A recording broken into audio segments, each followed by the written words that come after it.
യുഎസിനൊപ്പം ചേർന്ന് ഇന്ത്യയെ പണിയാനുള്ള പാകിസ്ഥാന്റെ നീക്കങ്ങൾക്കെല്ലാം തിരിച്ചടി കിട്ടുന്ന സാഹചര്യമാണ് ഇപ്പോഴിതാ പാകിസ്ഥാന് നാണക്കേടുണ്ടാക്കി അമേരിക്കൻ പ്രസിഡന്റ്. ഒരു മാധ്യമ സംഭാഷണത്തിനിടെ ഷഹബാസ് ഷെരീഫും അസീം മുനീറും എവിടെയാണെന്ന് ഡൊണാൾഡ് ട്രംപിന് ഉറപ്പില്ലായിരുന്നു. തനിക്ക് വേണ്ടി അവിടെ കാത്തിരുന്ന നേതാക്കൾക്ക് വില കൽപ്പിക്കാത്ത രീതിയിലാണ് അദ്ദേഹത്തിന്റെ സംസാരമെന്നായിരുന്നു പലരും അഭിപ്രായപ്പെടുന്നത്. അവരുമായുള്ള കൂടിക്കാഴ്ചയ്ക്ക് താൻ വൈകിയെന്ന് സമ്മതിക്കുകയും ചെയ്തു.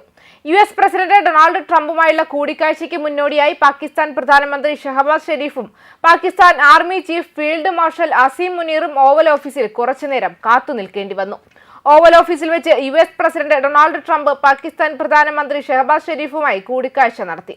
ഈ വേനൽക്കാലത്തിന്റെ തുടക്കത്തിൽ വൈറ്റ് ഹൌസിൽ ട്രംപ് ഉച്ചഭക്ഷണത്തിന് ആതിഥേയത്വം വഹിച്ച Pakistan army chief field marshal Asim Munir, state secretary Marco Rubio പങ്കെടുത്ത യോഗത്തിൽ ഷെരീഫിനൊപ്പം ഉണ്ടായിരുന്നു. നമുക്ക് ഒരു മികച്ച നേതാവ് വരുന്നുണ്ട്. പാകിസ്ഥാൻ പ്രധാനമന്ത്രിയും ഫീൽഡ് മാർഷലും.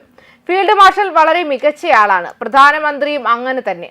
അവർ വരുന്നു, അവർ ഇപ്പോൾ ഈ മുറിയിൽ ഉണ്ടായിരിക്കാമെന്ന് ട്രംപ് മാധ്യമപ്രവർത്തകരോട് പറഞ്ഞു.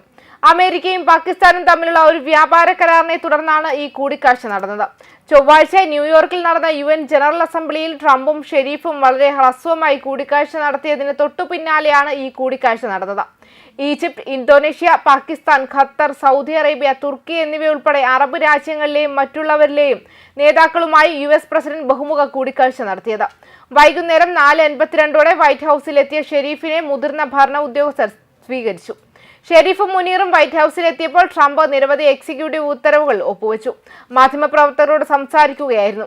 വൈറ്റ് ഹൌസ് പൂൾ പ്രകാരം വൈകുന്നേരം 6:18 പാകിസ്ഥാൻ പ്രധാനമന്ത്രിയുടെ വാഹനവ്യൂഹം വൈറ്റ് ഹൌസിൽ നിന്നും പുറപ്പെടുന്നത് കണ്ടു. ട്രംപിനെ കാണാൻ രണ്ട് പാകിസ്ഥാൻ നേതാക്കളും അരമണിക്കൂറോളം കാത്തിരിക്കേണ്ടി വന്നതായി വാർത്താ ഏജൻസിയായ ANI റിപ്പോർട്ട് ചെയ്തു. US പ്രസിഡന്റ് തന്റെ വിവാഹ നിശ്ചയങ്ങൾ പൂർത്തിയാക്കിയപ്പോൾ മുനീറും ഷെരീഫും വൈറ്റ് ഹൌസിൽ കാത്തിരിക്കുന്നതായി വൈറ്റ് ഹൌസ് പ്രസ് പൂൾ ചിത്രങ്ങളും കാണിച്ചു.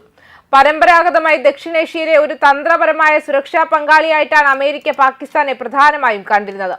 ആദ്യം സോവിയറ്റ് യൂണിയൻ അഫ്ഗാനിസ്ഥാൻ അധിനിവേശ സമയത്തും പിന്നീട് ഭീകരതയ്ക്കെതിരായ യുദ്ധം എന്നറിയപ്പെടുന്ന സമയത്തും കാലക്രമേണ ആ ബന്ധം തകർന്നു. പ്രത്യേകിച്ച് അമേരിക്കൻ സൈന്യം പാകിസ്ഥാനിലെ അബോട്ടാബാദിൽ ഒസാമ ബിൻ ലാദനെ കണ്ടെത്തിയതിനു ശേഷം പാകിസ്ഥാൻ തീവ്രവാദത്തെ പിന്തുണയ്ക്കുന്നതിന്റെ തെളിവുകൾ വർദ്ധിച്ചു വരികയാണ്. ഇസ്ലാമാബാദ് വാഷിംഗ്ടണിന്റെ നുണകളും വഞ്ചനയുമല്ലാതെ മറ്റൊന്നും നൽകിയില്ലെന്ന് ട്രംപ് 2018 അവകാശപ്പെട്ടിരുന്നു. നമ്മൾ പാകിസ്ഥാന് കോടിക്കണക്കിന് ഡോളർ നൽകുന്നുണ്ട്, അതേസമയം നമ്മൾ പോരാടുന്ന തീവ്രവാദികളെ അവർ പാർപ്പിക്കുന്നു. നാഗരികത, ക്രമസമാധാനം, സമാധാനം എന്നിവയോടുള്ള പ്രതിബദ്ധത പാകിസ്ഥാൻ പ്രകടിപ്പിക്കേണ്ട സമയമാണിതെന്നും അദ്ദേഹം പറഞ്ഞു. എന്നാൽ ഇപ്പോൾ പാകിസ്ഥാന് US പുതിയതായി എന്തോ വാഗ്ദാനം ചെയ്യാനുണ്ട്. അതിന്റെ ഒരു നേർക്കാഴ്ച ഈ മാസം ആദ്യം ഷെരീഫിന്റെ വസതിയിൽ നടന്ന ഒരു ഉന്നതതല ഒപ്പുവയ്ക്കൽ ചടങ്ങിൽ കാണാമായിരുന്നു. സെപ്റ്റംബർ 8 ഇസ്ലാമാബാദിലെയും പാകിസ്ഥാനിലെയും മുതിർന്ന ഉദ്യോഗസ്ഥർ ഷെരീഫിന്റെയും മുനീറിന്റെയും സാന്നിധ്യത്തിൽ 2 ധാരണാപത്രത്തിൽ ഒപ്പുവെച്ചു. പാകിസ്ഥാൻ US നിർണായക ധാതുക്കളും അപൂർവ എർത്ത് മൂലകങ്ങളും വിതരണം ചെയ്യുന്നതായിരുന്നു കരാറുകളിലൊന്ന്. ഒരു US സ്ഥാപനം പാകിസ്ഥാൻ ധാതുക്കളിൽ $500 മില്യൺ നിക്ഷേപിക്കുന്നു. പാകിസ്ഥാന്റെ വമ്പിച്ച എണ്ണശേഖരം വികസിപ്പിക്കുന്നതിന് അവരുമായി സഹകരിക്കുമെന്ന ട്രംപിന്റെ ജൂലൈയിലെ പ്രതിജ്ഞയെ തുടർന്നായിരുന്നു ഇത്. ന്യൂസ് ഡെസ്ക് കർമ്മ ന്യൂസ്.